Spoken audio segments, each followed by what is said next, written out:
وصحبه أجمعين. اللهم صل على سيدنا محمد وعلى آل سيدنا محمد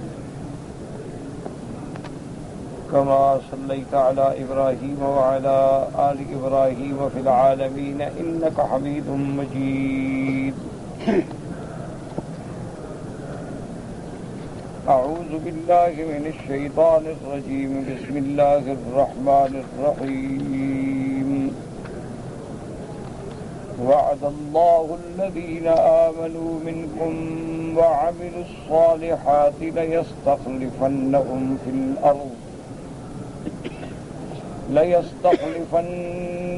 في الأرض كما استخلف الذين من قبلهم وليمكنن لهم دينهم الذي ارتضى لهم وليبدلنهم من بعد خوفهم أمنا يعبدونني لا يشركون بي شيئا ومن كفر بعد ذلك فأولئك هم الفاسقون.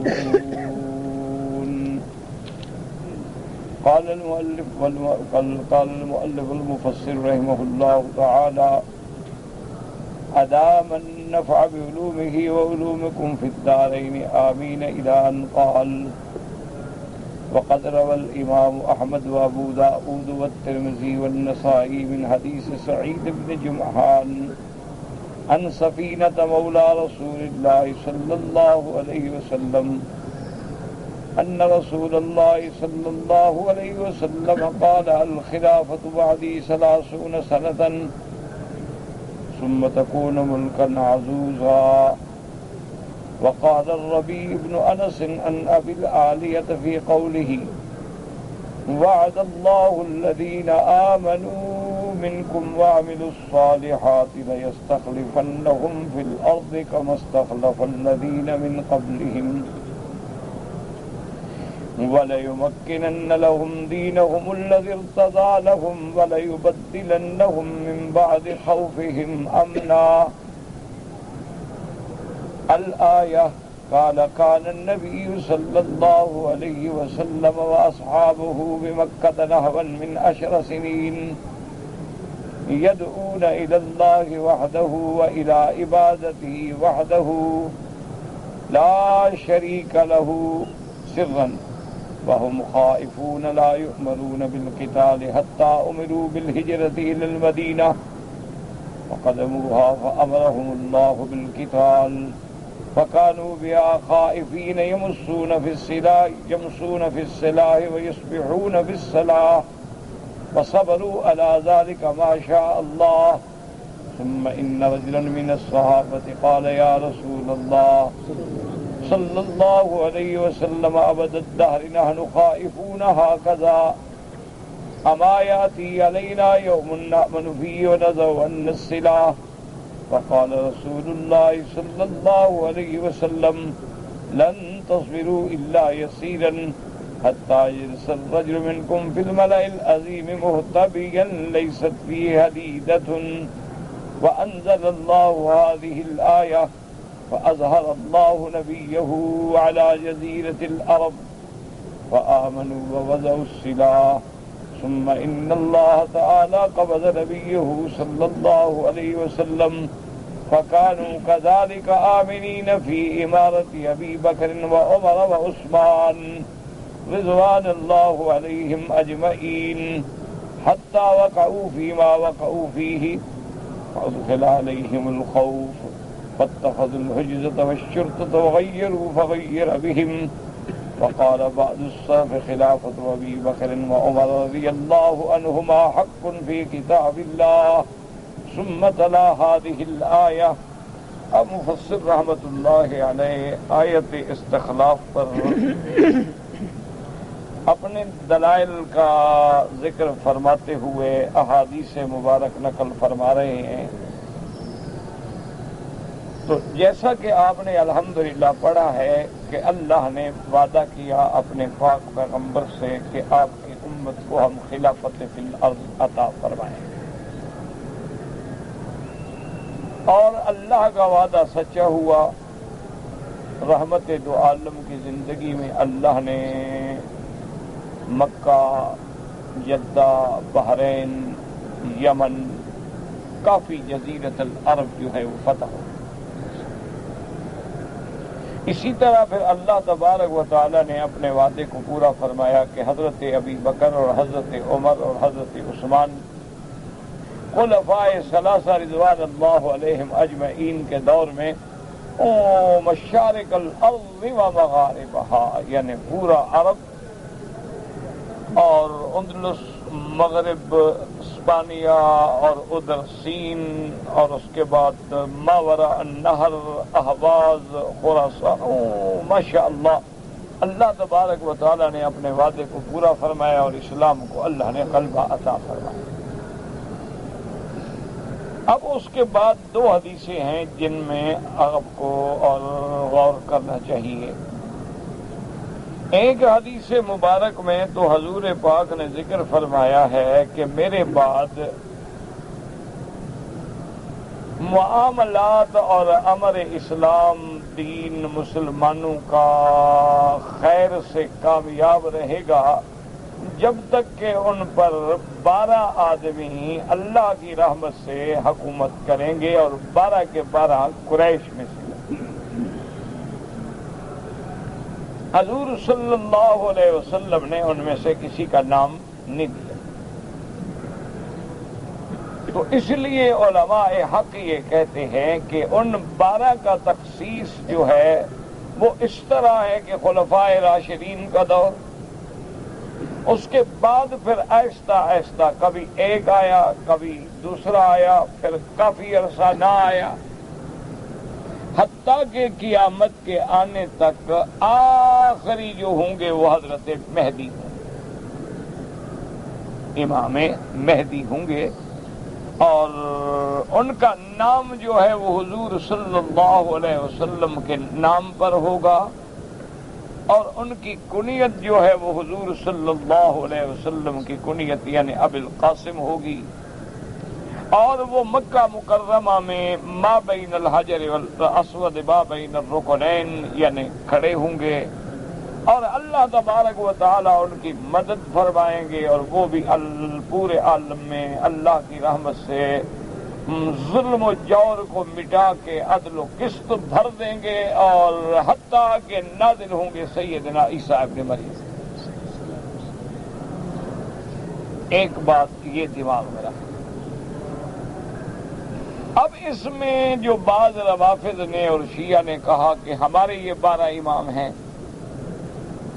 اس لیے شیعہ جو ہیں ان کی 2 قسمیں مشہور ہیں، ویسے تو بہت قسمیں ہیں، مشہور قسمیں جو ہیں وہ 2 ہیں، اثنا عشری 12 امام ماننے والے، اور 6 امامی 6 امام ماننے والے، وہ 12 نہیں مانتے 6 مانتے، یہ ذرا زیادہ مشہور ہے، ورنہ ان کی قسمیں شیخ الاسلام ابن تیمیہ رحمۃ اللہ علیہ نے اپنی عظیم تعلیف منہاج السنہ میں ذکر فرمایا ہے کہ تو سینکڑوں قسمیں، بہرحال معروف مشہور یہ ان کا جو دعویٰ ہے کہ یہ 12 امام ہیں، تو یہ ان کا دعویٰ غلط ہے۔ کیوں غلط ہے؟ کہ دعوے میں یہ ہونا چاہیے تھا کہ ان کو زمین میں اللہ خلافت دیتے، وہ تو کسی کو نہیں ملی، کیونکہ وعدہ ہی قرآن میں یہ ہے کہ لَيَسْتَخْلِفَنَّهُمْ فِي الْأَرْضِ، اور دوسرا یہ ہے کہ ان کے دور میں دین کو یعنی استحکام ملے، وَلَيُمَكِّنَنَّ لَهُمْ دِينَهُمُ الَّذِي ارْتَضَىٰ لَهُمْ، اور تیسری نعمت یہ تھی کہ وَلَيُبَدِّلَنَّهُمْ مِن بَعْدِ خَوْفِهِمْ أَمْنًا، کہ خوف کے بعد امن قائم ہو، تو ان کو نہ تو خلافت ملی، نہ تمکین فی الدین نصیب ہوئی، اور ان کے ڈر کا تو یہ عالم ہے کہ ان کے اپنے عقیدے کے مطابق امام غار میں چھپا ہوا ہے۔ اچھا امن ہے کہ امام ڈر کے مارے باہر نہیں آتے، تو اس لیے ان کا تو یہ دعویٰ جو ہے وہ محض دعویٰ ہے، اور ہر باطل کا یہ طریقہ ہوتا ہے کہ جب ان کو ایک لفظ مل جاتا ہے اسی کے سہارے پر وہ اپنے جھوٹ کی عمارت کو کھڑا کرتے ہیں، کہ جہاں بھی ایک لفظ مل گیا بس اسی سے وہ چل پڑے آگے، بس یہ لفظ ہے۔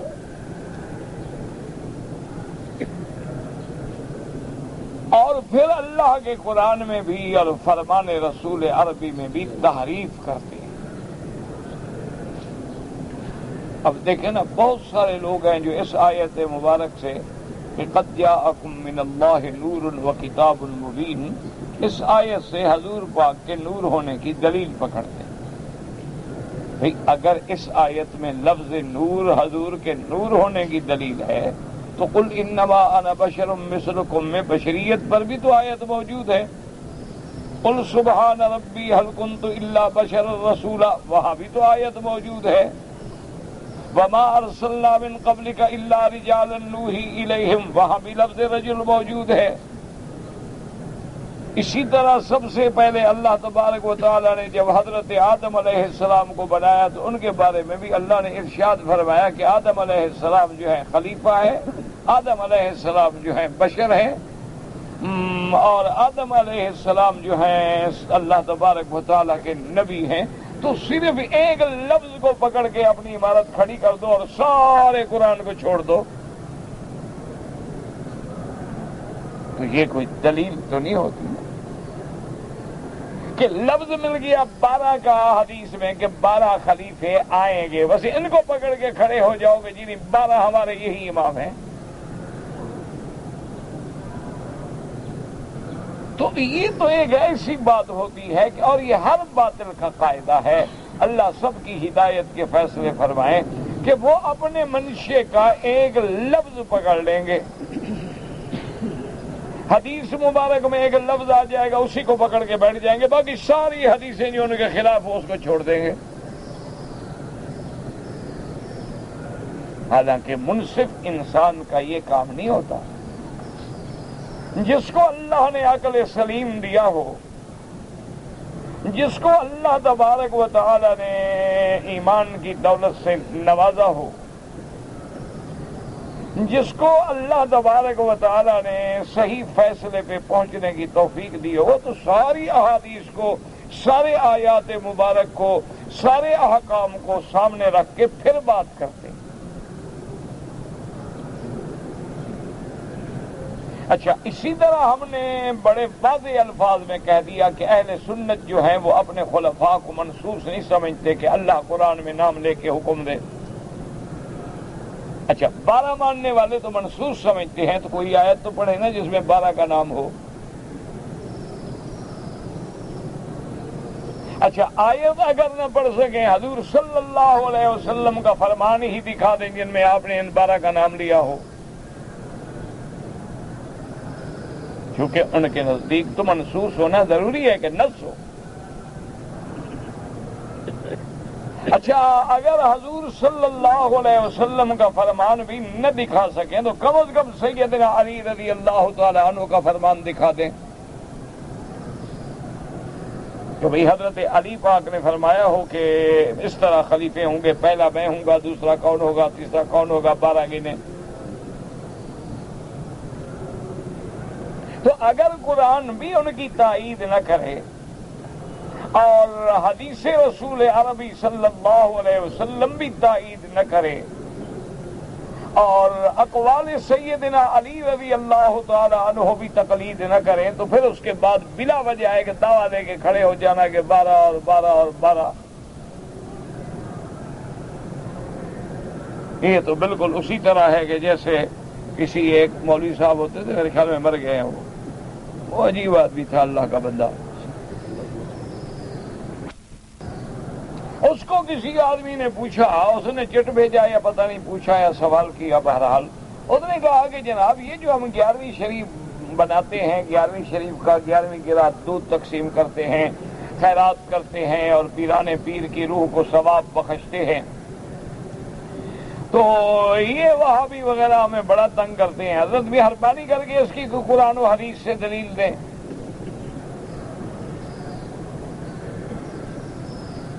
تو حالانکہ اصولی سی بات تھی، پہلے تو سوال کرنے والے کو بھی عقل ہوتی تو سوال ہی نہ کرتا کہ بھئی پیران پیر کب پیدا ہوئے اور بوڑھی کا بیڑا کب غرق ہوا، اس وقت قرآن کا یا حدیث کا کیا تعلق؟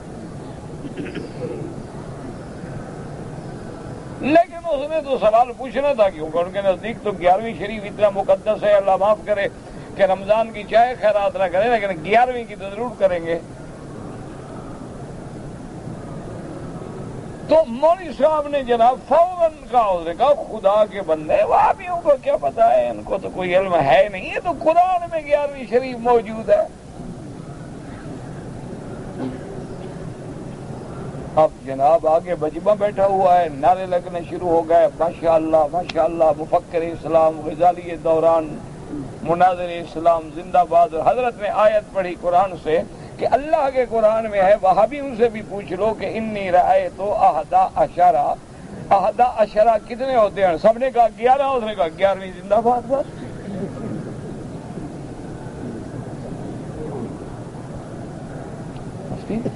اب اگر ایسی دلیل ہو تو اس کا تو کوئی حل نہیں ہے کسی کے پاس کہ جب اللہ کے قرآن کو بدل دیا جائے کہ یہ تو یوسف علیہ السلام کا خواب ہے، خدا کے بندے اس سے 11ویں کا کیا تعلق.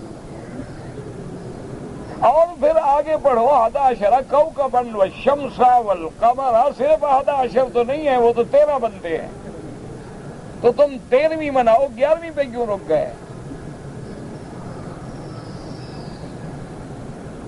اسی طرح اگر کوئی دلیل پکڑ لے کہ ان عدت 12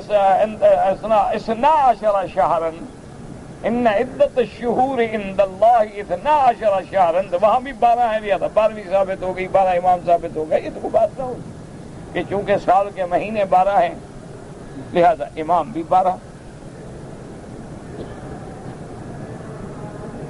اگر کوئی آدمی کہے کہ جناب ایک دن رات کے تو گھنٹے 24 ہوتے ہیں، پھر امام 24 ہونے چاہیے، اس کا کیا علاج؟ تو یہ جہالت. اس لیے ہمیشہ یاد رکھیں کہ قرآن میں کسی خلیفے کا نام نہیں. قرآن میں اگر کسی جگہ لفظ خلیفہ آیا بھی ہے تو نبی کے لیے آیا ہے، یا داؤد انا جعلناک خلیفۃ فی الارض. اب چونکہ اللہ نے میرے مدنی سرکار کے بعد انبیاء والا کام خلفاء سے اور علماء سے لینا تھا کہ حضور کے بعد نبوت ختم ہو گئی، آپ خاتم النبیین ہیں، آپ کے بعد لا نبی بعدہ ولا رسول بعدہ ولا معصوم بعدہ. تو اب جناب یہ ہے کہ اللہ نے وہ کام کس سے لینا ہے؟ حضور کے علماء، امت کے علماء سے، خلفاء سے. علماء امتی کا انبیاء بنی اسرائیل. تو اس لیے اللہ نے یہاں بھی ذکر فرما دیا لَيَسْتَخْلِفَنَّهُمْ فِي الْأَرْضِ كَمَا اسْتَخْلَفَ الَّذِينَ مِن قَبْلِهِمْ. اللہ نے فرمایا ہم آپ کی امت میں سے بھی لوگوں کو خلافت ارض عطا فرمائیں گے جیسے ہم نے پہلے دی ہے، جیسے داؤد علیہ السلام کو ملی، جیسے اللہ تبارک و تعالی نے حضرت سلیمان علیہ السلام کو دی ہے، اور جیسے اس کے بعد اللہ تبارک و تعالی نے حضرت موسیٰ، حضرت یوسف علیہ السلام کو بھی ملک کی سلطنت عطا فرمائی، اور میرے مدنی محمد مصطفیٰ صلی اللہ علیہ وسلم کو بھی اللہ نے رسالت، نبوت، حکومت، ولایت، اقتدار، تمام قوتیں آپ کو بھی عطا فرمائیں. اس لیے فرمایا لَيَسْتَخْلِفَنَّهُمْ فِي الْأَرْضِ كَمَا اسْتَخْلَفَ الَّذِينَ مِن قَبْلِهِمْ. اور اب اس میں کوئی شبہ نہیں رہا قرآن کی آیات سے، فرمان رسول عربی سے اور تمام دنیا کے عقلاء ائمہ کے اجتماع سے کہ سب سے برحق خلفاء جن کا اس آیت سے تائید ہوتی ہے وہ حضرت ابی بکر، حضرت عمر، حضرت عثمان، حضرت علی رضوان اللہ تعالی علیہم اجمعین ہیں. اب جب تک 12 والی حدیث ہے تو اس سے حضور نے یہ نہیں فرمایا کہ وہ 50 سال میں آئیں گے، وہ 100 سال میں آئیں گے، وہ 200 سال میں آئیں گے. آپ نے فرمایا 12 ہوں گے، عادل ہوں گے، قریش ہوں گے اور ملک میں عدل و انصاف فرمائیں گے. اس لیے علماء نے فرمایا کہ وقفے سے وہ لوگ آتے رہے، گزرتے رہے، اور ان کے آخر میں حضرت مہدی ہوں گے. اور نہ وہ غار میں چھپے ہیں، نہ وہ حسن عسکری کی اولاد میں سے ہیں، بلکہ ان کا نام جو ہے یوافق اسم النبی محمد صلی اللہ علیہ وسلم، ان کا نام حضور پاک کے نام پہ محمد ہوگا. ان کی کنیت بھی ابو القاسم ہوگی، اللہ تبارک و تعالیٰ ان سے کام لیں گے، اور اسی حضرت مہدی کا دور ہوگا اور آپ اذان ہو چکی ہوگی، بلکہ روایات میں آتا ہے اقامت بھی ہو چکی ہوگی، آپ دمشق میں ہوں گے اور دمشق کی مسجد جو ہے اس کے اندر نماز کے لیے کھڑے ہوں گے، حتیٰ کہ عیسیٰ ابن مریم اتریں گے دو فرشتوں کے کندھے پہ ہاتھ رکھے ہوئے۔ حضور پاک نے فرمایا اللہ نے مجھے وہ منظر دکھلایا ہے، وہ ایسے اتریں گے کہ آپ کے بالوں سے پانی ٹپک رہا ہوگا، معلوم ہوگا کہ ابھی جنت سے غسل کر کے کپڑے پہن کے اتر رہے ہیں۔ سیدنا عیسیٰ لینزلن عیسیٰ ابن مریم علی منارۃ شرقیہ بیضاء دمشق، آپ نے فرمایا وہ اتریں گے اور اتریں گے بھی مسجد کے مینارہ شرقی کی جانب سے، اور وہ دمشق میں ہوگا، اور جب آپ اتریں گے حضرت مہدی بھی دیکھیں گے اور لوگ موجود جو ہیں وہ بھی دیکھیں گے، اس لیے وہ چاہیں گے کہ میں پیچھے ہٹ جاؤں، اب اللہ کا نبی آ گیا ہے، رسول آ گیا ہے تو وہ نماز پڑھائیں، لیکن حضرت عیسیٰ اشارہ فرمائیں گے اسبت علی مکانے کا، تم نماز پڑھاؤ، اور وہ پیچھے کھڑے ہو کے نماز پڑھیں گے تاکہ دنیا کو پتہ چل جائے کہ میں کوئی نیا نبی نہیں، میں نئی کتاب لے کے نہیں آیا، بلکہ میں تابع ہوں شریعت محمد مصطفیٰ صلی اللہ علیہ وسلم کے، اس لیے وہ حضور کی امتی کے پیچھے نماز پڑھیں گے، ورنہ جب نبی موجود ہو تو کون امام بنے؟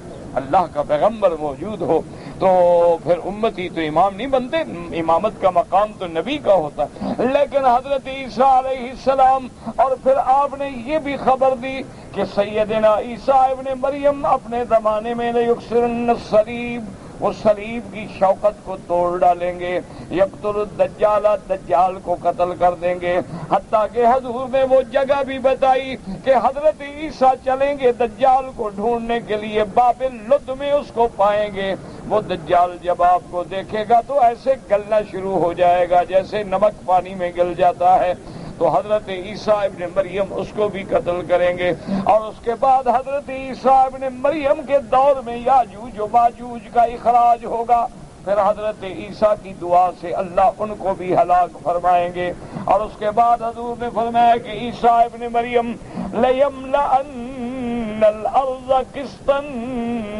وَعَدْلًا، پوری دنیا میں عدل و انصاف کو نافذ فرما دیں گے، ظلم و جور کو مٹا دیں گے، اور پھر عیسیٰ ابن مریم کی وفات ہوگی، اور وفات ہونے کے بعد یدفن فی روضۃ النبی المصطفیٰ صلی اللہ علیہ وسلم، وفات ہونے کے بعد دفن ہوں گے محمد مصطفیٰ کے روضے میں۔ تو یاد رکھیں، باقی کبھی 6 امام بناؤ 12 بناؤ، بنانے سے کچھ نہیں بنتا ہے، یہ اللہ کے فیصلے ہیں اور اللہ کے فیصلے کو کوئی چھیڑ نہیں سکتا ہے۔ اصل بات یہ ہے کہ اللہ ہمیں حق اور ہدایت کی بات سمجھنے کی توفیق عطا فرما دے، تو اس لیے ہمیشہ یاد رکھیں۔ اب دوسری حدیث ہے، آپ نے فرمایا سرکار دو عالم رحمت دو عالم سیدنا محمد مصطفیٰ صلی اللہ علیہ وسلم نے، آپ نے فرمایا الخلافۃ بعدی 30 سنۃ ثم یکون ملکا نضودا، آپ نے فرمایا کہ میرے بعد خلافت جو ہے وہ 30 سال رہے گی، اس کے بعد جو ہے وہ بادشاہت ہوگی کاٹ کھانے والی، یعنی اس کے بعد وہ دور خلافت نہیں ہوگا۔ تو اس سے یہ معلوم ہوا کہ خلافت کی مدت 30 سال ہے۔ کیا معنی؟ یعنی خلافت راشدہ علی منہاج النبوت، یعنی ایسی خلافت گویا کہ جو نبوت کا حصہ ہو اور بالکل عین کاپی ہو محمد مصطفیٰ صلی اللہ علیہ وعلی آلہ وصحبہ وسلم تسلیما کثیرا کے عمل، وہ 30 سال ہوگی، ورنہ بعد میں بادشاہ آئیں گے، بادشاہ عادل بھی ہوں گے، بادشاہ منصف بھی ہوں گے، بادشاہ دین پہ چلنے والے بھی ہوں گے، دین کے خلاف بھی ہوں گے، یعنی وہ جو خلافت راشدہ کا معیار ہے، وہ جو مقام ہے کہ خلافت ہو لیکن علی منہاج النبوہ ہو، کہ بالکل عین ایسے معلوم ہو کہ جو کام اللہ کے نبی نے باقی چھوڑے تھے نا، اللہ نے ان کے ہاتھوں سے مکمل کرا دیا۔ اب دیکھیں اس کی چھوٹی سی مثال ہے، قرآن میرے نبی پہ اترا ہے، حضور صلی اللہ علیہ وسلم پہ قرآن نازل ہوا، حضور کی زندگی میں قرآن لکھا گیا، محفوظ ہو گیا، سینوں میں بھی محفوظ ہو گیا، سفینوں میں بھی محفوظ ہو گیا، لیکن قرآن جمع نہیں تھا۔ کسی کے پاس 2 سورتیں لکھی ہوئی تھیں، کسی کے پاس 4 سورتیں لکھی ہوئی تھیں، کسی کو 10 سورتیں یاد تھیں، کسی کو 15 سورتیں یاد تھیں۔ تو یہ کام چونکہ جو باقی تھا اللہ نے حضرت ابو بکر کے زمانے میں شروع کرا کے حضرت عثمان کے زمانے تک یہ کام مکمل ہو گیا۔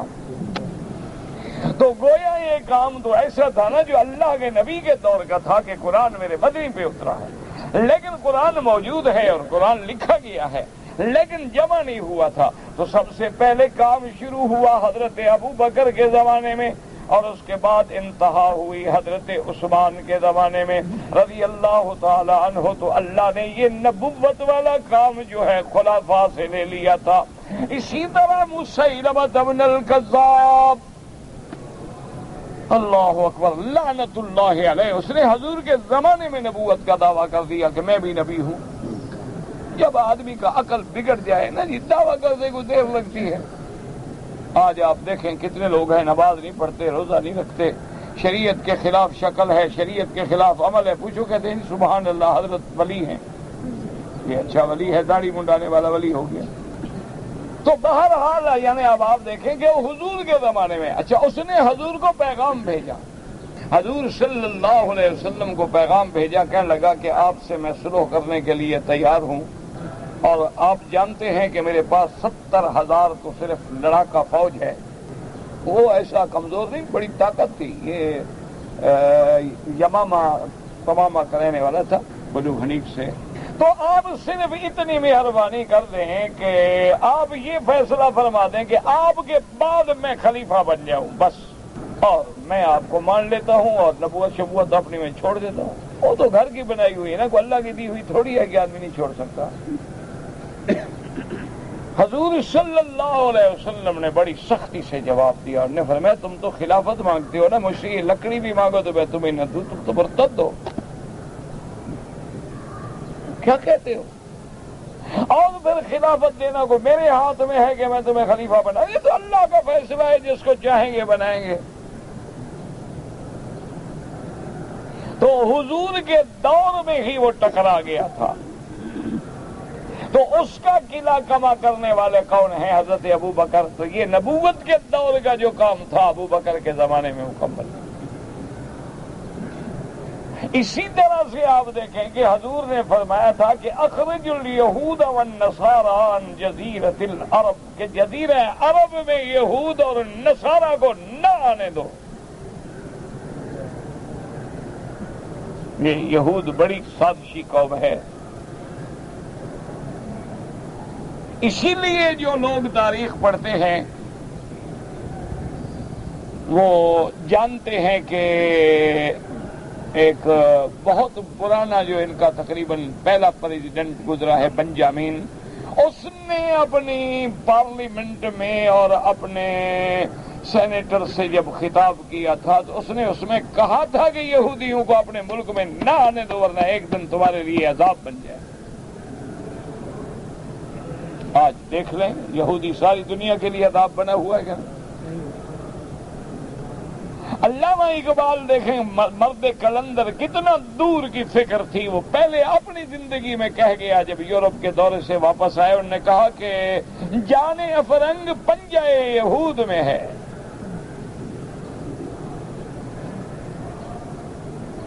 وہ اپنے دور میں اس وقت وہ دیکھ گیا تھا، نظر آ رہی تھی اس کو، تفکر ہے، تدبر ہے، سیاسی لوگوں کی بصیرتیں ہوتی ہیں، کہ انہوں نے کہا کہ جان افرنگ جو ہے پنجہ یہود میں ہے۔ اچھا اس دور میں یعنی آپ دیکھیں کہ اتنے بڑے خطرناک دشمن ہیں یہ کہ انہوں نے جناب پورے ماورا نہر اور سین اور ان لوگوں میں افیون کی کاشت کرا کے اتنی پھیلایا کہ ہر چینی حفیمی بن گیا۔ یہ بڑی ظالم قوم ہے، یہ آپ کا کیا خیال ہے کہ ہیروئن جو ہے پٹھانوں نے بنائی ہے؟ ایک ایسی قوم جو ماشاءاللہ پگڑی بھی ماشاءاللہ باندھے تو 10-15 گز سے کم کی نہیں باندھ سکتے. ہاں عجیب قوم ہے. وہ حضور نے کیسے بنا لیا؟ یہ ساری فیکٹریاں لگانے والے یہی تھے، اس کا کیمیکل دینے والے یہی تھے. مقصد یہ تھا کہ رشین کو شکست دینے کے لیے ہیروئن عام کرو، پھیلاؤ. اب جب اپنے گلے پڑی نا آپ چیختے ہیں. ورنہ بنانے والے تو یہی ہیں. آج بھی آپ میڈیکل سائنس سے پوچھ رہے ہیں کہ جتنی ٹرنکولائزر دوائیں ہیں وہ کون بنا رہا ہے؟ ان کا مقصد یہ ہے کہ ہم بنائیں وہ تو حلال، اور بنا کے بیچے اور اس کو پیسے مل جائیں یہ ڈاکہ.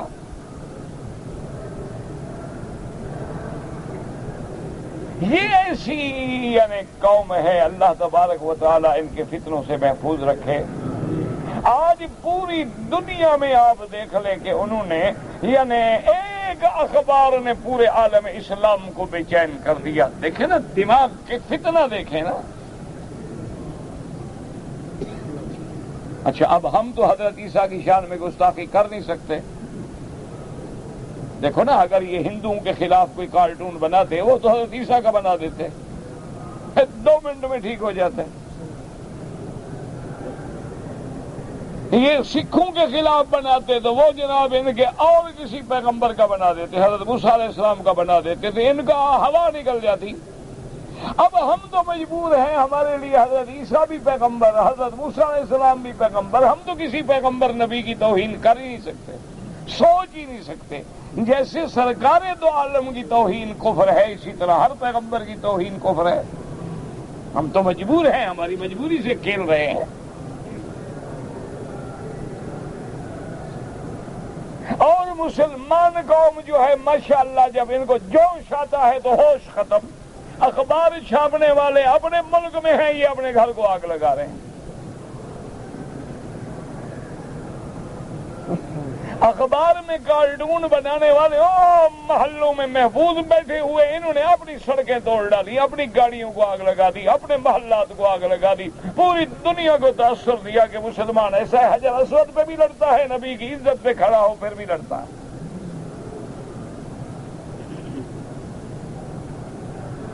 انہوں نے کہا جو قوم اپنے جلوس کو کنٹرول نہ کر سکے وہ ہم سے لڑے گی.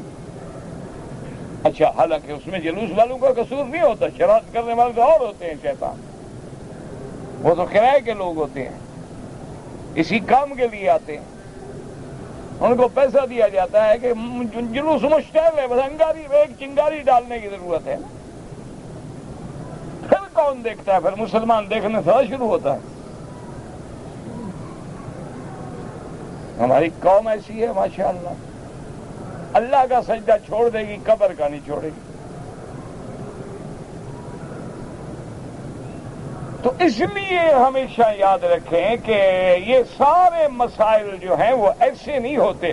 مانا کیا ہے 30 سال کے خلافت کا کہ الا منہاج النبوت، کہ مسیلمۃ الکذاب کا فتنہ ختم فرمایا گیا تو صحابہ کے دور میں، مرتدین سے قتال ہوا تو صحابہ کے دور میں، مانعین زکوٰۃ کے خلاف سینہ سپر ہوئے تو صحابہ خلفائے ثلاثہ کے دور میں، اور یہود و نصارہ کو جزیرہ عرب سے نکالا گیا تو صحابہ کے دور میں.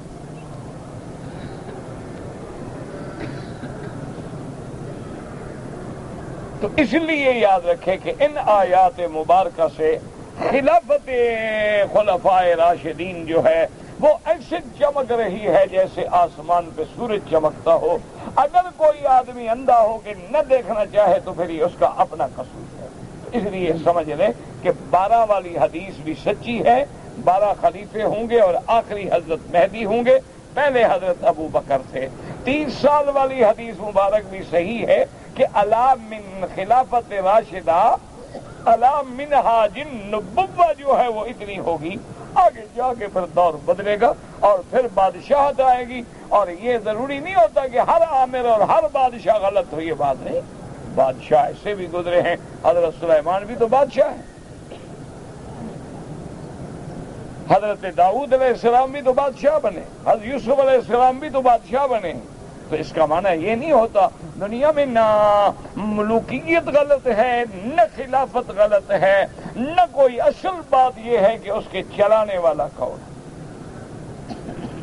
اگر خلافت پہ عمر بیٹھا ہو تو پھر پتہ لگتا ہے نا کہ خلیفے کا کیا مقام.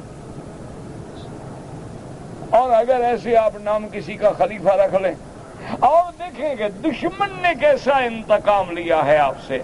انگریزوں نے ایسی سازش کی کہ ہمارے ہاں لفظ خلیفہ کا احترام تھا، انہوں نے نائی کو خلیفہ کہلانا شروع کیا کہ جو کام گھٹیا کام اس کو کہو یہ خلیفہ ہے. وہ اتنا اسلام کے دشمن ہے کہ ان کے نزدیک اب ہمارے ہاں سب سے اعلیٰ لباس جو ہے وہ پگڑی ہے کہ حضور سرکار دو عالم نے پگڑی باندھی ہے. انہوں نے سب سے پہلا کام یہ کیا کہ سروں سے پگڑی اتروائی. بھئی ننگے سر ہو، ہوا لگے دماغ ٹھیک رہتا ہے، اور پگڑی میں تو آپ کا دماغ بند ہو جائے گا. اور اس کے بعد آپ دیکھیں کہ وہ پگڑی یعنی پگڑی باندھنا سنت انبیاء ہے. انہوں نے چوکیدار کے سر پہ پگڑی رکھی، بیرے کے سر پہ پگڑی رکھی، پین کے سر پہ پگڑی رکھی، صاحب جو ہے وہ سر ننگا. یعنی ایک ایک چیز میں انتقام لیا. حضور نے فرمایا کھڑے ہو کے کھانا منع ہے، کھڑے ہو کے پیشاب منع ہے الا بعذر. لیکن نے کہا نہیں، کھانا کھڑے ہو کے کھاؤ یار، جگہ خامخواہ رکتی ہے، کیا ضرورت ہے جگہ روکنے کی. اتنا کرسیاں بچھاؤ اور یہ کرو، بوفے لگا دو، ہر آدمی ہاتھ میں پلیٹ پکڑے اور اونٹ کی طرح کھڑے ہو کھاتے رہے.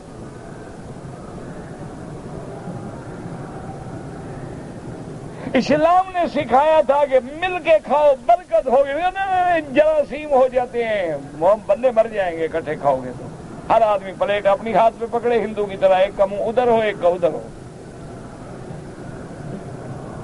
وہ بھی روٹی پہ رکھ کے ہر آدمی بیٹھا ہوتا ہے نا گھر میں اپنے اپنی چوکے پہ، روٹی پہ رکھیں گے بیچارے سبزی یا پیپل کے پتے پہ یا پان کے پتے پہ، اسی پہ چنے کی دال اور سبزی اور یہ اور وہ بیٹھے کھا رہے ہیں. کوئی اور ہاتھ لگ گیا تو بھرشٹ ہو گیا ہو. تو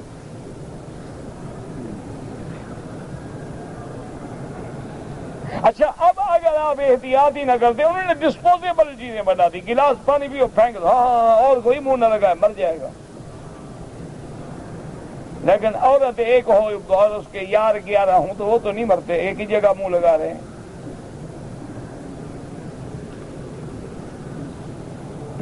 اس کو بھی ایک دفعہ پھینک دو، بس ڈسپوزیبل سمجھو. اصل مقصد اسلام دشمنی ہے، ورنہ اسلام نے خود ہمیں ہدایت دی ہے کہ اگر بیمار ہے تو آپ نے فرمایا فر من المجذوم، کسی کو جذام کی بیماری ہے اس کے ساتھ مت کھاؤ. فر من المجذوم کا فرار کا من الاسد، آپ نے فرمایا جیسے بندہ شیر سے بھاگتا ہے ایسے ایسی بیماری سے بھاگا کرو، یہ پھیلنے والی بیماری ہے، یہ دوسرے کو لگ سکتی ہے. تو اسلام نے سبق دیا کہ اگر باقی ٹی بی ہے اور بیماریاں ہیں جو ایک دوسرے سے منتقل ہوتی ہیں تو بچو ان سے. یہ تو اللہ کے پیغمبر نے 1400 سال پہلے سمجھا دیا ہے. حتیٰ کہ ایک حدیث مبارک میں آتا ہے کہ ایک آدمی بیعت ہونے کے لیے آیا، اس کو ایسی بیماری تھی، اس نے فرمایا بس دور کھڑے رہو، میں نے تمہاری بیعت کر لی. تو اسلام نے تو ہمیں سب کچھ سکھایا ہے. اگر ہم اسلام کو نہ سمجھیں اور اسلام پہ عمل نہ کریں تو اسلام کا قصور تو نہیں ہے. تو اس لیے اس حدیث مبارک میں جو ہم نے آج پڑھی ہے، اللہ کے نبی نے فرمایا کہ 30 سال خلافت. اب مفسر رحمۃ اللہ علیہ فرماتے ہیں قال النبی صلی اللہ علیہ وسلم وصحابہ بمکہ نحو 10 سنین، کہ حضور پاک اپنے صحابہ کے ساتھ 10 سال تک تقریباً مکے میں رہے ہیں. یدعون الی اللہ وحدہ والی عبادتہ وحدہ لا شریک لہ، وہ اللہ کی توحید کی دعوت دیتے رہے لیکن سرن، چپکے سے، خفیہ طریقے سے، گھروں کے اندر کھل کے دعوت نہیں دیتے تھے. وَهُمْ خَائِفُونَ لَا يُؤْمِنُونَ بِالْقِتَالِ، اور کافروں کا ہر وقت ڈر ہوتا تھا اور قتال کی اجازت نہیں ملی تھی، حتیٰ کہ اللہ نے حکم دیا کہ ہجرت کرو۔ حتیٰ امروا بالہجرۃ الی المدینہ، پھر مدینہ منورہ آئے۔ اب اللہ تبارک و تعالی نے قتال کا حکم دیا، لیکن وہاں آنے کے باوجود بھی دشمنوں کا خوف تھا۔ جیسے مکے والوں نے خندق کے موقع پہ چڑھائی کی، احد کے موقع پہ چڑھائی کی، یہودیوں نے دشمنی کی۔ وقالوا بیا خائفین یمشون فی السلاح، رات کو بھی ہتھیار، صبح کو بھی ہتھیار، ہر وقت گویا کہ جہاد کے لیے تیار۔ فصبروا علی ذلک ما شاء اللہ، اسی طرح صحابہ نے صبر کیا۔ ثم ان رجلا من الصحابۃ، ایک دن ایک صحابی نے آ کے حضور پاک کی خدمت میں عرض کیا کہ یا رسول اللہ صلی اللہ علیہ وسلم ابد الدہر نحن خائفون ہکذا، کہ یا رسول اللہ کیا ہمیشہ ہم ایسے ڈر سے زندگی گزاریں گے، ہمیشہ ہتھیار اٹھا کے رہیں گے، ہمیشہ ہم لڑائی اور جہاد میں مصروف رہیں گے، یا کبھی ہمیں بھی امن اور سکون نصیب ہو جائے گا؟ اما یاتی علینا یوم نامن فیہ ونضعن السلاح، کیا ہم پہ ایسے دن بھی آئیں گے کہ ہم بھی ہتھیار رکھ دیں، ہم بھی اطمینان و سکون کی زندگی گزاریں؟ حضور صلی اللہ علیہ وسلم نے فرمایا لن تصبروا الا یسیرا، آپ نے فرمایا تھوڑی دیر ہے، صبر کر لو، تھوڑی مدت ہے، ایک وقت قریب آئے گا کہ تم اپنے گھر کے اندر مجتبیاً، تم اپنے گھر کے اندر اپنے آپ کو ایسے کپڑے لپیٹ کے آرام سے بیٹھے ہوگے، کوئی سلا شلا نہیں ہوگا۔ اور اس کے بعد پھر میں امن ہوگا۔ فانزل اللہ هذه الآیہ، یہ آیت نازل ہوئی۔ فاظہر اللہ نبیہ علی جزیرۃ العرب، اللہ پاک نے حضور کو اپنی زندگی میں جزیرۃ العرب پہ فتح عطا فرمائی۔ فآمنوا ووضعوا السلاح، اب امن ہوا اور ہر وقت ہتھیار اٹھانے کی ضرورت نہ رہی۔ ثم ان اللہ تعالی قبض نبیہ صلی اللہ علیہ وسلم، اس کے بعد میرے آقا کی جب وفات ہوئی، فکانوا کذالک آمنین فی امارۃ ابی بکر و عمر و عثمان، اسی طرح وہ امن میں رہے حضرت ابو بکر کی خلافت میں، حضرت عمر کی خلافت میں، حضرت عثمان کی خلافت میں۔ اس کے بعد فرماتے حتی وقعوا فیما وقعوا، پھر وہ جا کے فتنوں میں مبتلا ہو گئے، دشمنوں نے فتنوں میں ڈال دیا۔ فادخل علیہم الخوف اتخذوا الحجرۃ والشطہ، اب جناب خوف آنے لگا، دشمن قتل کرنے لگے، تو اب انہوں نے خلیفے کی حفاظت بھی شروع کی اور پولیس بھی بنانی پڑی، انہوں نے بھی حالات بدلے، تو اللہ کی قدرت کی طرف سے بھی امتحان آ گیا۔ اس لیے وقال بعض السلف، حضرت اسلاف سلف فرماتے ہیں خلافت ابی بکر و عمر رضی اللہ عنہما حق فی کتاب اللہ ثم تلا هذه الآیہ، وہ فرماتے ہیں کہ حضرت ابی بکر اور حضرت عمر کی خلافت جو ہے وہ حق ہے اور اس آیت قرآن سے ثابت ہے، اس لیے اس کے بعد انہوں نے یہی آیت مبارک تلاوت کی وعد اللہ الذین آمنوا منکم وعملوا الصالحات لَيَسْتَخْلِفَنَّهُمْ فِي الْأَرْضِ كَمَا اسْتَخْلَفَ الَّذِينَ مِنْ قَبْلِهِمْ وَلَيُمَكِّنَنَّ لَهُمْ دِينَهُمُ الَّذِي ارْتَضَىٰ لَهُمْ وَلَيُبَدِّلَنَّهُمْ مِنْ بَعْدِ خَوْفِهِمْ أَمْنًا وَمَنْ كَفَرَ بَعْدَ ذَلِكَ فَأُولَٰئِكَ هُمُ الْفَاسِقُونَ وَاللَّهُ أَعْلَمُ۔ کہتے ہیں جی کہ میں نے امام بخاری کی مکمل کیا امام بخاری کی مکمل، اب جس بندے کو یہ بھی پتہ نہیں ہے کہ امام بخاری کی کتاب کا نام کیا ہے، وہ پڑھ کے کیا حدیث سمجھے؟ کہو تو کہتے ہیں جی اعتراض کرتے ہیں بھئی، یا تو آپ لکھتے ہیں کہ امام بخاری کی کتاب صحیح البخاری یا الجامع الصحیح، امام بخاری نے ایک کتاب تو نہیں لکھی نا۔ اچھا، اگر آدمی کی استطاعت اور استعداد پڑھنے کی ایسی ہے تو مہربانی کر کے اردو کتابیں بھی بغیر استاد کے نہ پڑھا کرو، ورنہ فائدے کے بجائے گمراہ ہو جائیں گے ہمیشہ یاد رکھیں۔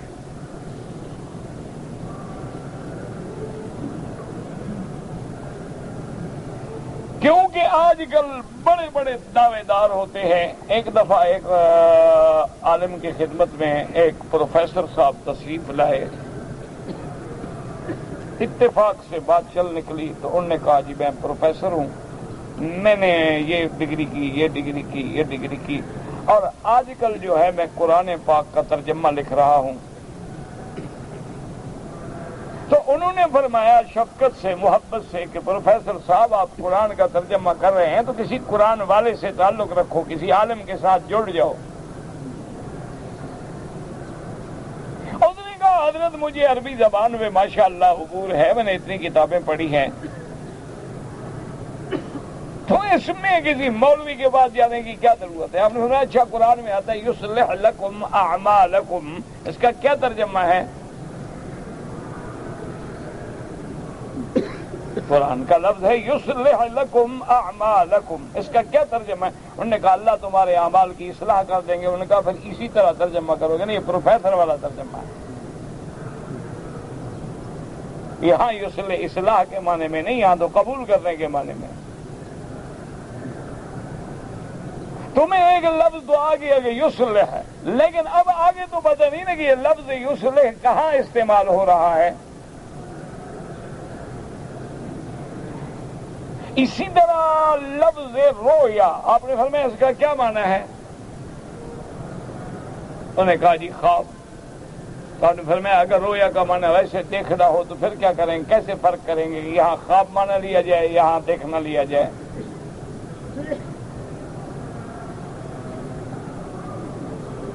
اسی طرح آپ نے فرمایا کہ اچھا تم یہ بتاؤ پروفیسر صاحب کہ لفظ عین جو ہے اس کا کیا معنی ہے؟ انہوں نے کہا جی آنکھ۔ انہوں نے کہا عین کا معنی تو سورج بھی ہے، عین کا معنی تو چشمہ بھی ہے، عین زبیدہ دیکھتے نہیں ہے نہر زبیدہ کا نام کیا ہے؟ عین زبیدہ۔ عین کا معنی جو ہے یہ گھٹنے کی جو ہڈی ہے نا، جوڑ ہے، اس کو بھی عین کہتے ہیں۔ تو اب جب لفظ عین آئے گا تو ہمیں کیسے پتہ لگے گا کہ یہ مراد ہے، سورج مراد ہے، یہ ہڈی مراد ہے؟ تم تو وہی ترجمہ ہر جگہ کرو گے۔ تو حالانکہ لفظ مت یہ تو علماء سمجھیں گے کہ یہاں ہے عین طلعت، تو مانا سورج ہے، بھی سورج نکلتا ہے نا۔ عین جوت کہ بھی عین چل پڑی، تو ہاں بھائی نہر کا پانی چلتا ہے نا۔ عین رأت کہ آنکھ نے دیکھا ہے، ہاں بھائی یہ مراد آنکھ ہے۔ عین انکسرت بھی عین ٹوٹ گئی، او اچھا گھٹنے کی ہڈی ٹوٹ گئی۔ یہ تو عالم کا کام ہے کہ سیاق کو دیکھے گا، سباق کو دیکھے گا کہ اس سے پہلے لفظ کیا ہے، اس میں بعد کا لفظ کیا ہے۔ اب یہی آیت آپ پڑھ رہے ہیں، کسی پروفیسر سے کہو کہ سمجھائے کہ فمن کفر بعد ذلک فاولئک هم الفاسقون، جب کافر ہو گیا تو پھر فاسق ہونے کا کیا مطلب؟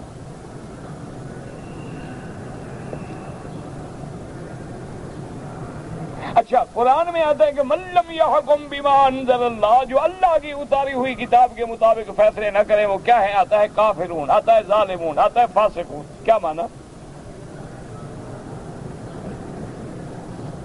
ایک جگہ قرآن کہتا ہے وہ کافر ہیں، ایک جگہ کہتا ہے ظالم ہیں، ایک جگہ قرآن کہتا ہے فاسق ہیں۔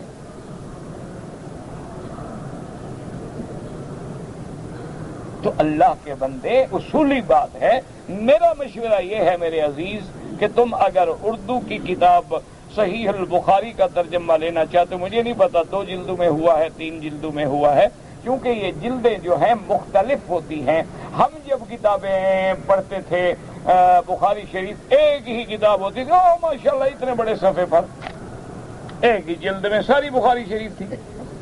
پھر دور آیا تو دیکھا 2 جلد ہو گئی۔ اچھا پھر دور آیا جناب بیروت میں اور ادھر ادھر چھپنے لگی تو 10-10 20-20 مجلدات میں چھپنے لگ گئی، مجلدات میں۔ اب جیسے نے اردو ترجمہ کیا ہے، مجھے کیا پتا کتنی جلدوں میں کیا ہے، 2 میں کیا ہے، 3 میں کیا ہے، 4 میں کیا ہے، 10 میں کیا ہے، 5 میں کیا ہے، اللہ عالم۔ لیکن میرا مشورہ یہ ہے میرے عزیز کہ تم اردو بھی پڑھو تو کسی عالم کے پاس جا کے پڑھنا، ایسا نہ ہو کہ تم محبت میں آ کے حدیث پڑھو اور اس کو سمجھ نہ سکو۔ وہ ایک آدمی تھا نا جی کہ میرے جیسا کوئی ہوگا ان پڑھ، اس نے جو بخاری شریف میں حدیث پڑھی نا کہ حضور پاک نے کھڑے ہو کے پیشاب فرمایا، آمنا ہمارا ایمان ہے، حدیث رسول ہے۔ جب حدیث میں ایک چیز آ جائے تو اس کا منکر پھر کو مسلمان تھوڑا ہوتا ہے۔ کہ حضور پاک نے کھڑے ہو کر پیشاب فرمایا. حدیث ہے، بخاری شریف میں ہے، بالکل صحیح حدیث ہے. اب اس بیچارے کو پتہ تو نہیں تھا نا کہ اس حدیث مبارک میں محدثین نے کیا لکھا ہے. وہ آ کے جناب گھر میں بیوی سے کہے تم حدیث میں عمل کیوں نہیں کرتی، کھڑے ہو کے پیشاب کرو. اب کرا کے دیکھو کوئی عورت کھڑے ہو کے کر سکتی ہے؟ تجربہ کرو. انا للہ و انا الیہ راجعون. اگر وہ بندہ کسی عالم کے پاس بیٹھ کے حدیث پڑھتا تو کبھی ایسا نہ کرتا. وہ تو صاف ہے کہ علی ثباتۃ قوم. بعض علماء نے فرمایا کہ وجہ یہ تھی کہ وہ ایک ایسی جگہ تھی جہاں شہر والے کوڑا کرکٹ ڈالتے تھے، وہ ڈھیر بن گیا، بیٹھنے کی جگہ نہیں تھی کہ حضور پاک کے کپڑے مبارک خراب نہ ہوں، تو مجبوری سے کیا. اسی طرح بعض محدثین نے لکھا کہ حضور صلی اللہ علیہ وسلم کو عرق النساء، جسے آپ شیاٹیکا کہتے ہیں، درد ہوتا ہے، تکلیف ہوتی ہے، تو اس کی وجہ سے حضور پاک نے کھڑے ہو کے پیشاب فرمایا. اور بعض محدثین نے فرمایا کہ رحمت دو جہاں نے اپنی امت کو قیامت تک کے لیے تعلیم دی کہ مجبور ہو جاؤ، ذریعہ کوئی نہ ہو، حل کوئی نہ ہو تو جائز ہے. آپ اب جائیں نا، اب یورپ میں جائیں، باہر جائیں، کہیں جائیں، وہاں تو سارے وہ پیشاب کرنے کی جگہ ہوتی کھڑے ہو کے کرنے کی ہے، بیٹھنے کی تو ہوتی ہی نہیں. تو کیا کرو گے؟ تو حضور پاک کی ایک حدیث میں ہمیں عمل کرنے کا راستہ مل گیا. علیہ الصلوۃ والسلام حضور نے اپنی امت کو قیامت تک چھڑا دیا کہ اگر مجبوری ہو جائے تو احتیاط کرو، لیکن کھڑے ہو کے پیشاب کر لو.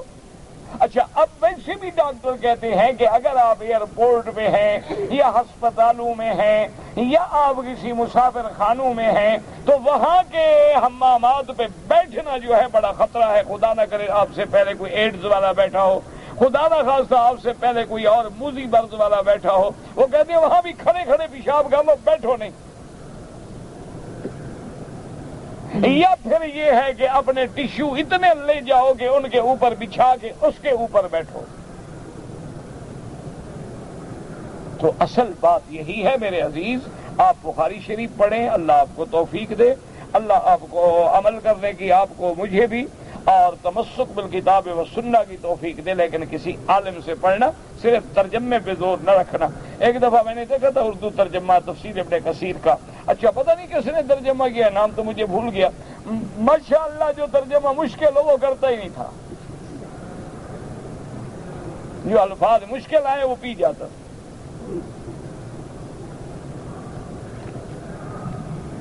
بنگلہ دیش آپ کب جائیں گے؟ جب اللہ چاہے گا.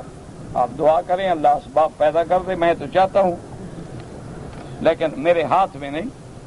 وما تشاؤون الا ان یشاء اللہ. چاہتا تو میں ہوں. سفید پوش کا مطلب یہ محاورہ ہے. کیا مانا؟ کہ نہ بہت امیر ہے نہ غریب ہے، بس بھرم ہے، سفید کپڑے پہنتا ہے، روٹی موٹی کھا لیتا ہے، اس کو سفید پوش کہا جاتا ہے. یہ مانا تھوڑا ہوتا ہے کہ کل سے کپڑے سفید لپیٹ لو. کیا ابو سفیان کی بیوی ہند بعد میں ابو سفیان سین سے لکھا جاتا ہے، سواد سے نہیں لکھا جاتا. اللہ کے بندے، ہاں جناب، ہندا مسلمان ہو گئی تھی. اب کیا کریں، آدمی کو لکھنا آتا نہیں. شیطان جنت میں کیسے پہنچا تھا؟ جب آپ کو ملے تو پوچھ لینا.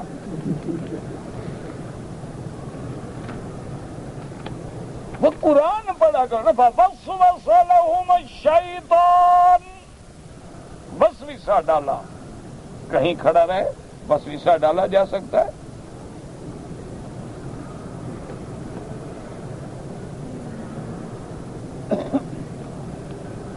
نہ پوچھو بھائی اس کا کیا ضرورت ہے، ایمانداری سے کہیں. کہہ دیتے ہیں نا وکیل صاحب ناراض ہو جاتے ہیں. بھائی میں بھی کیا کروں، میرا بھی دماغ ہے نا، کبھی الٹ جاتا ہے، کبھی گھوم جاتا ہے، بندہ ہوں. لیکن مجھے پوچھے نہیں کیسے کیا تھا، میں ساتھ تھا اس وقت. قرآن نے یہی کہا وسوسہ ڈال. وسوسہ ڈالنا اس کا کام ہے، اسی لیے موسوس ہے. قل اعوذ برب الناس ملک الناس الہ الناس من شر الوسواس الخناس الذی یوسوس فی صدور الناس من الجنۃ والناس. جو قرآن کہتا ہے الحمدللہ وہ ہم بتائیں گے. آپ باقی باتیں کیسے بتا سکتے؟ حضرت نوح کی کشتی طوفان میں کتنے دن رہی تھی؟ اب بتاؤ جناب، میں ساتھ تھا نہ؟ یہ قرآن میں ہے، بس قرآن میں تو اتنا ہے کہ پانی میں تھی، اس کے بعد اللہ نے حکم دیا اور اللہ پاک کے حکم سے پانی جو ہے وہ ختم ہو گیا، اور یا سماء یا ظلئی ماءک یا سماء اقلعی غیض الماء وقضی الامر واستوت علی الجودی، جودی پہاڑ کے قریب جا کے کنارے لگ گئی۔ کتنا دن اللہ عالم۔ قارون کا خزانہ کہاں تھا؟ نکالنا ہے۔ یہ قارون جو ہے نا اللہ کے بندے، قاف نقطے والے سے لکھا جاتا ہے، قرآن پڑھتے نا ان قارون کان من قوم موسیٰ فبغی، تو تم قارون تو نہ لکھتے نا اس کو۔ اچھا باقی رہا خزانہ ڈھونڈنے کی کوشش نہ کرو، فخسفنا بہ وبدارہ الارض، اللہ نے زمین میں اس کو دفن کر دیا۔ اللہ جس کو دفن کرے کیسے نکالو گے؟ مر جاؤ گے، تم بھی وہاں پھنس جاؤ گے۔ یہ خزانے کے پیچھے پڑا ہوا ہے۔ کئی ایسے لوگ ہیں، کئی تابع ہوتے تھے ہمارے، وہ بھی جن تابع کرتے کرتے جن تو تابع نہ ہوئے، بیچارے خود جن بن گئے۔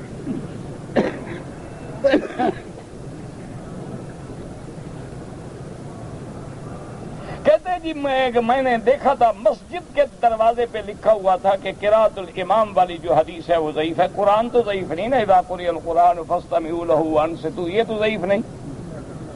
مسلم شریف میں حدیث ہے اذا قرأ فانصتوا، یہ تو ضعیف نہیں۔ تو جب ساری حدیثوں کو ملاؤ گے تو اس حدیث کا مرتبہ بھی سمجھ آ جائے گا۔ یہی تو مصیبت ہے نا۔ اسی لیے کہتے ہیں نا کہ نیم حکیم خطرہ جان اور نیم ملا خطرہ ایمان۔ وہ پھر ایک آدمی تھا نا جی، وہ بیچارہ کھجور تھی لمبی، وہ چڑھتا گیا چڑھتا گیا چڑھتا گیا، جب اوپر پہنچا اب نیچے دیکھے تو ڈر لگے غریب کو۔ اب وہاں سے چیخے جی مجھے اتارو، تو بستی والے سارے میرے بھائی تھے، وہ اپنے سردار کے پاس گئے، انہوں نے کہا جناب آپ ہی عقل مند ہیں، ہمارے بڑے ہیں، وہ غریب اوپر کھڑا ہے، کیا کریں؟ اس نے کہا مسئلہ ہی کوئی نہیں، رسا لے آؤ۔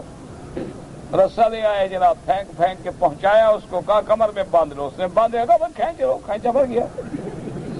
انہوں نے کہا حضرت یہ کیا کیا؟ انہوں نے کہا ایسے کئی دفعہ ہم نے کنویں سے لوگ نکالے ہیں۔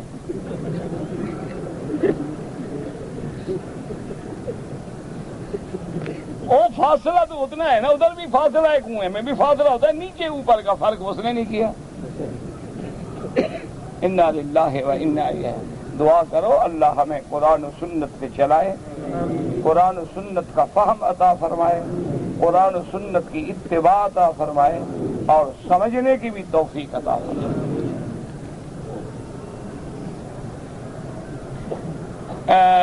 میں نے مدینے سے احرام نیت کی، احرام باندھا، لبیک پڑا، جدے گئے، لیکن احرام میں رہنا ہوگا۔ پھر جدے سے احرام باندھنے کا کیا مطلب؟ آپ نے تو نیت کر لی مدینہ منورہ سے، انما الاعمال بالنیات، اور اگر نیت کر کے اس کو تم نے اتار دیا، پھر جدے چلے گئے، پھر جدے سے، تو پھر دم پڑے گی کہ بلا عذر کیوں اتار دیا احرام۔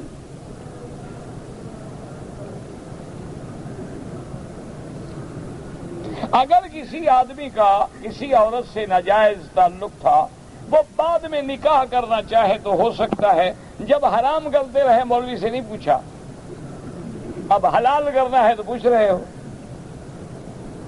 دیکھو کیسا عقل ہے ان لوگوں نے، یہ سمجھا اللہ کے بندے زنا ہے، توبہ کرو، اللہ معاف کرے، اندر نکاح کرو۔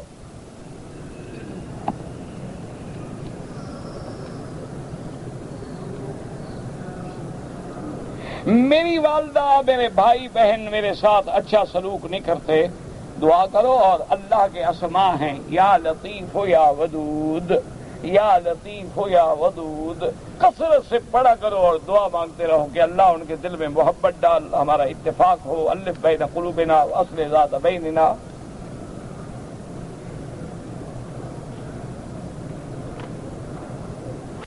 میں نے حج کیا، احرام میرا ناپاک ہو جاتا ہے، چھوٹے چھوٹے پیشاب کے قطرے گرتے ہیں، میں احرام دھوتا رہا، ٹھیک ہے کوئی بات نہیں۔ جب طواف اور صفا کیا تو نئے کپڑے پہن کے کیا، لیکن ان میں بھی قطرے گر گئے، بعد میں طواف اور سعی نہیں کی۔ آپ کا انشاءاللہ سب کچھ ہو گیا، لیکن احتیاطاً طواف زیارت ایک دفعہ پھر اچھی طرح پاک ہو کے اچھی طرح وضو کر کے اپنے آپ کو سنبھال کے دوبارہ دوہرا لیں تو زیادہ بہتر ہے، کیونکہ طواف زیارت میں بھی ہو سکتا ہے اور آپ معذور ہیں، آپ مجبور ہیں، آپ روک نہیں سکتے، آپ کیا کریں؟ آپ کا حج بالکل ٹھیک ہے۔ دنیا میں حضرت ابراہیم علیہ السلام آئے، قرآن شریف پڑھ کے دیکھ لیں، سب تفصیل لکھی ہوئی ہے۔ آپ کو آپ کی سالے ہیں، ایک لڑکا ایک لڑکی ان کا پیدے ہے، ان کی بیوی کو اب امید ہے کہ ڈلیوری ہوگی، وہ کہتے ہیں لڑکا ہوا تو آپ کو دیں گے، کیوں آپ کو کیوں دیں گے؟ وہ تنگ ہیں اپنی اولاد سے، بہرحال آپ کو دینا چاہتے ہیں، آپ پال سکتے ہیں، متبنہ بنا سکتے ہیں، بیٹا بنا سکتے ہیں، لیکن باپ کے نام کے ساتھ وہی نام رہے گا جو اس کا باپ ہے، نہ تمہارا وہ وارث بنے گا، نہ شرعاً تمہارے لیے وہ احکام ہوں گے جو حقیقی بیٹے کے لیے ہوتے ہیں، صرف منہ بولا بیٹا ہوگا، محبت سے کہتے رہو۔ بیوی اور بچیوں کے لیے بالکل غیر محرم ہوگا، محرم تھوڑا بن گیا زبان سے بولنے سے، محرم وہ ہوتا ہے یا نسب سے ہو یا رضا سے ہو، واللہ اعلم۔ ربنا تقبل منا انك انت السميع العليم وتب علينا انك انت التواب الرحيم، وصلى الله تعالى على خير خلقه سيدنا محمد وعلى آله وصحبه أجمعين۔ اللهم صل على سيدنا محمد وعلى آل سيدنا محمد كما صليت